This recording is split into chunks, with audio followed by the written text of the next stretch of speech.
Muy buenos días. Retomamos el tema de la hipovolemia.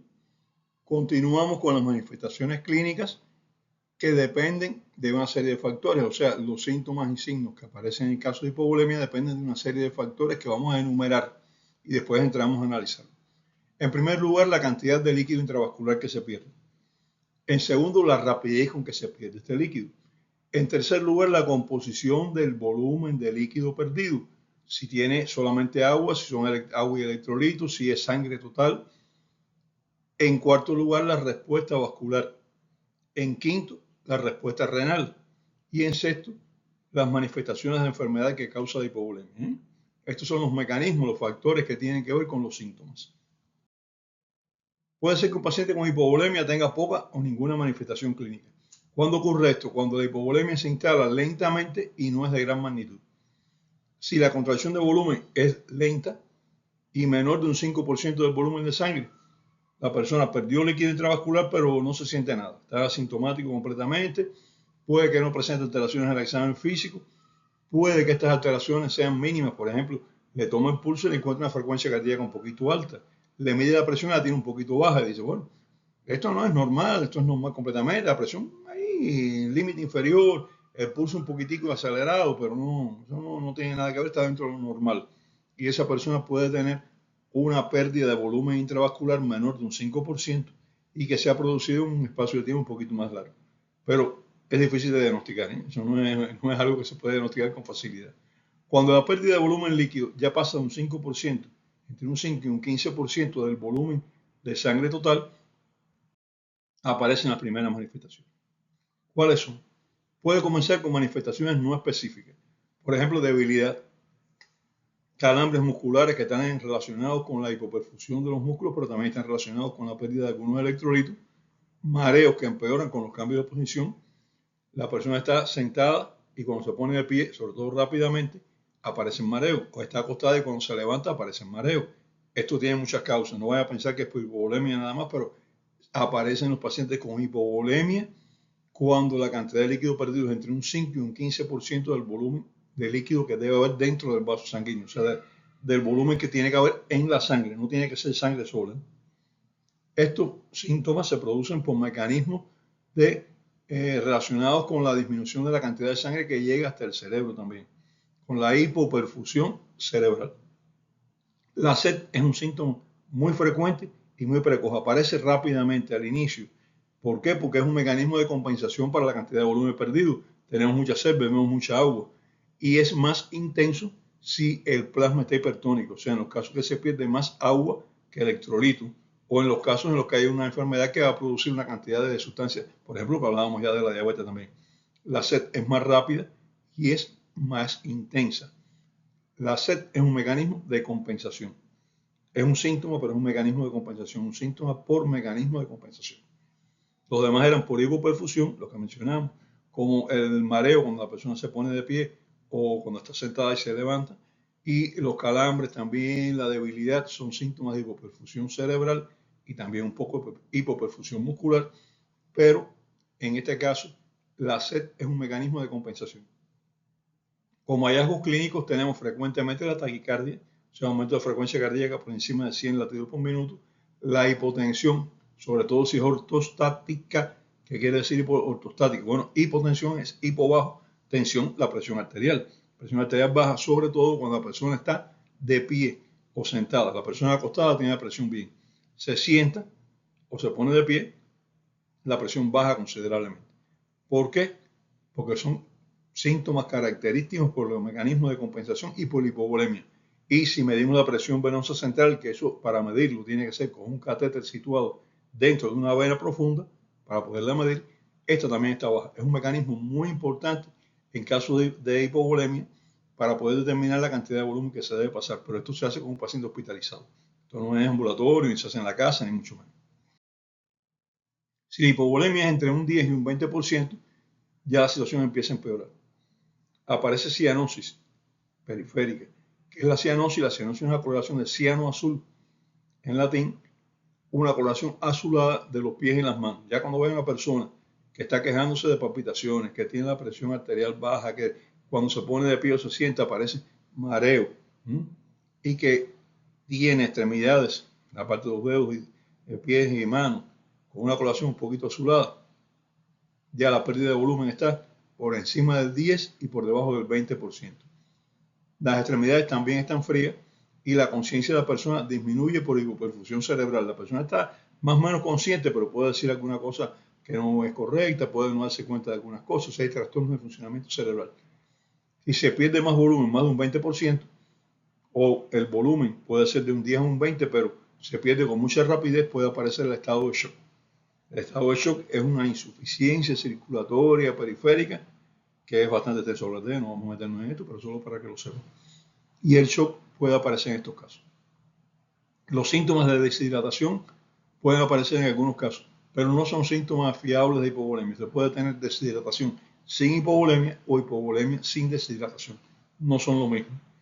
Quiero digo que quede claro esto también, que lo he dicho, pero no lo repito. Hipovolemia es hipovolemia, deshidratación es deshidratación. Son situaciones diferentes. La hipovolemia es la pérdida de la cantidad de líquido circulante en los vasos sanguíneos. La deshidratación es la pérdida de agua y electrolitos, donde quiera que se produzca. Entonces me dirán algunos, bueno, pero hay una deshidratación que puede ser intravascular. Hay mecanismos de deshidratación que afectan más los vasos sanguíneos, pero no son los mecanismos más frecuentes.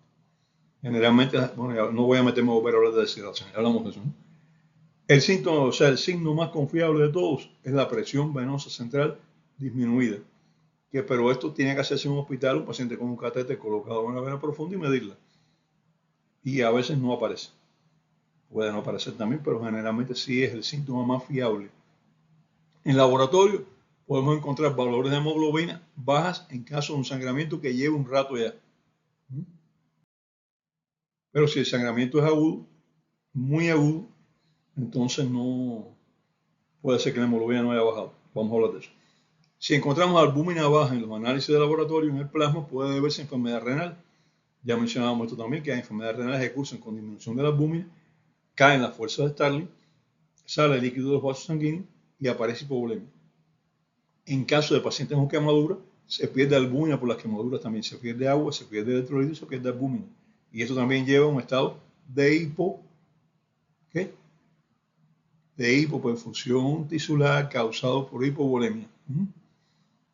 Y los niveles de sodio y electrolitos varían. Usted mide sodio, mide otros electrolitos, por ejemplo, mide potasio, mide cloro. Y entonces puede ser variable, depende de la causa, depende de los mecanismos de compensación, o sea que no son fiables. Por ejemplo, cuando usted observa disminución del potasio, en causas muy específicas, y generalmente es acompañado de alcalosis metabólica, que es una situación donde hay pérdida de los ácidos en el organismo por un mecanismo de metabólico, básicamente, no es respiratorio, es metabólico, eso no vamos a entrar a detallarlo ahora, solo veremos en el ciclo de equilibrio ácido básico, y puede depender en este caso de vómitos con diarrea, sobre todo diarrea, o el uso excesivo de diuréticos. O sea, potasio bajo en un paciente con hipovolemia, piensen diarreas abundantes, con o sin vómito, y piensen uso excesivo de diuréticos, son las dos causas más frecuentes. Cuando es vómito y diarrea, se pierde potasio por las diarreas, se pierden protones, iones hidrógenos por los vómitos y aparece una alcalosis metabólica, como decíamos. Pero cuando es diarrea nada más, no se pierden protones porque no hay vómito y entonces puede aparecer, acompañando a la disminución del potasio en sangre, puede aparecer una acidosis metabólica, o sea, aumentos de ácido en sangre. La creatinina y la urea rara vez se elevan. ¿Por qué? Porque las enfermedades renales que causan hipovolemia por lo general no incluyen la insuficiencia renal, salvo algunos casos que ya mencionamos. Pero la mayor parte de las enfermedades renales que causan hipovolemia no cursan con insuficiencia renal y por tanto no retienen agua y sodio, pero sí eliminan también urea y creatinina. Y los valores de creatinina y urea en sangre pueden estar perfectamente normales. Lo más común es que estén normales. Hay una situación que es la hiperpotasemia. Habíamos hablado de potasio bajo. Vamos a hablar de potasio alto. El potasio alto con un aumento de los hidrogenios de protones, o sea, los iones hidrógenos, o sea, una acidosis ligera en sangre, puede orientar hacia una insuficiencia suprarrenal o hipoaldosteronismo. O sea, hay disminución, hay trastornos de ¿qué? De las hormonas de la corteza suprarrenal. En estos casos, potasio alto con ligera acidosis metabólica, insuficiencia en la secreción de hormonas por la corteza suprarrenal, ya sea una enfermedad de Addison, un síndrome de Addison, es decir, insuficiencia total o una insuficiencia parcial, como se ve en los hipoaldosterónicos. La presencia de orinas escasas, oligo es poco, uria, orina, se llama oliguria, pues la oliguria con personas que cuando le medimos la densidad urinaria, esta está alta, nos está hablando de qué, de que tiene una gran cantidad de solutos, tiene una cantidad de solutos incluso mayor que la que normalmente tiene. Pues esto nos está orientando hacia causas extrarrenales de hipovolemia con un mecanismo de compensación renal. La densidad urinaria aparece cuando los riñones concentran la orina y este es parte del mecanismo de compensación. Concentrar la orina, eliminar menos líquido para resolver el problema de hipovolemia, pero hay que eliminar todos los solutos.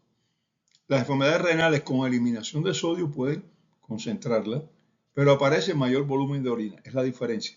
Si tiene una enfermedad renal que está eliminando grandes cantidades de sodio, también elimina grandes cantidades de agua. Y es la causa de la hipovolemia, la eliminación renal de agua. Cuando el riñón está reteniendo agua, pues no es la causa de la hipovolemia, es obvio. En estos casos, en los casos de enfermedades renales con eliminación aumentada de sodio, no aparece oliguria, lo que aparece es poliuria. Poliuria quiere decir mayor cantidad de orina de lo normal en las 24 horas. Para ejemplificar esto, vamos a analizar tres situaciones que pueden presentarse. La primera de ellas es la hemorragia aguda. Bueno, la hemorragia aguda, uno ve a un paciente que está sangrando y no hay duda, es una hemorragia aguda. Eso no cabe duda ninguna, una herida, un trauma, algo de esto, ¿no? Pero en ocasiones no se sangra hacia donde nosotros podemos verlo. Un ejemplo de hemorragia intestinal. La hemorragia intestinal, sobre todo hemorragias altas, estómago, duodeno, están sangrando, pero están sangrando hacia el interior del tubo digestivo, no están sangrando hacia afuera, nosotros no la vemos si no exploramos el tubo digestivo. Y entonces está sangrando, está ahí, está perdiéndose volumen de sangre, está perdiéndose volumen intravascular y está pasando todo lo que hemos explicado ya. Pero nosotros no vemos la sangre. Ese es un ejemplo. Cuando la magnitud del volumen puede ser moderada, en una magnitud moderada, un 5%, es que aparecen manifestaciones si la hemorragia gastrointestinal o la hemorragia en general es menos de un 5% del volumen intravascular, pues no aparecen síntomas. Cuando es muy rápida, pueden aparecer los síntomas, aunque sea alrededor de un 5%, un poco menos, pueden aparecer si es muy rápida, pero normalmente ¿cuáles son los síntomas que aparecen? Alrededor del 5% o un poquitico menos cuando es muy rápida. En primer lugar, taquicardia, porque ya hablamos de la taquicardia como mecanismo de respuesta cuando disminuye la cantidad de sangre que puede bombear el corazón en un minuto, porque ha disminuido la cantidad total de sangre. Uno de los mecanismos es aumentar la frecuencia cardíaca. Ya eso lo habíamos hablado. Y entonces aparece taquicardia, es decir, frecuencia cardíaca superior a 100 pulsaciones por minuto. Al mismo tiempo, esa persona, los mecanismos de compensación hacen que se contraigan los vasos sanguíneos, pero esto cuando está acostado o está sentado puede resolver el problema. Pero cuando se pone de pie, la cantidad de sangre, que es relativamente grande, pues no permite que mantenga una buena circulación cerebral y aparecen síntomas de hipotensión postural. O sea, los síntomas del paciente cuando se pone de pie, fracasa la compensación vascular, aparece una tensión arterial disminuida y aparecen mareos o algunas manifestaciones que hemos mencionado ya anteriormente. Hay vasoconstricción periférica con pies y manos fríos, muy característico. Mareos. Y la orina, como ya habíamos mencionado, es escasa, oliguria, y está concentrada, como hablábamos hace un momentico, ¿no? Al inicio, si usted hace sospecha esto, puede haber un sangramiento, vamos a ver cómo está la hemoglobina. La hemoglobina es normal.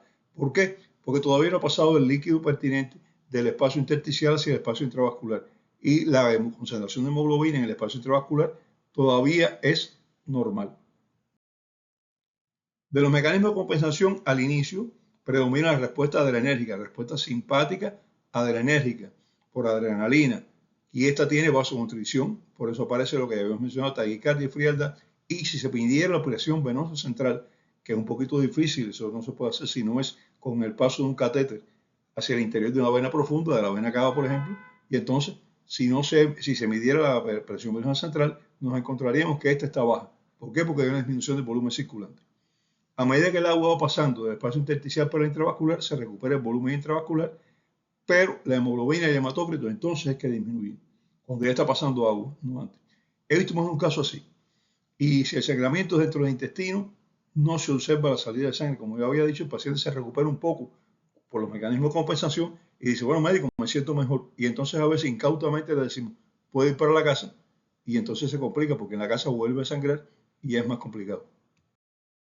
Una vez, hace muchos años, posiblemente más de 40 años, estaba en cuerpo de guardia y un interno me consultó un caso exacto a como describimos este, ¿no? Como había hablado.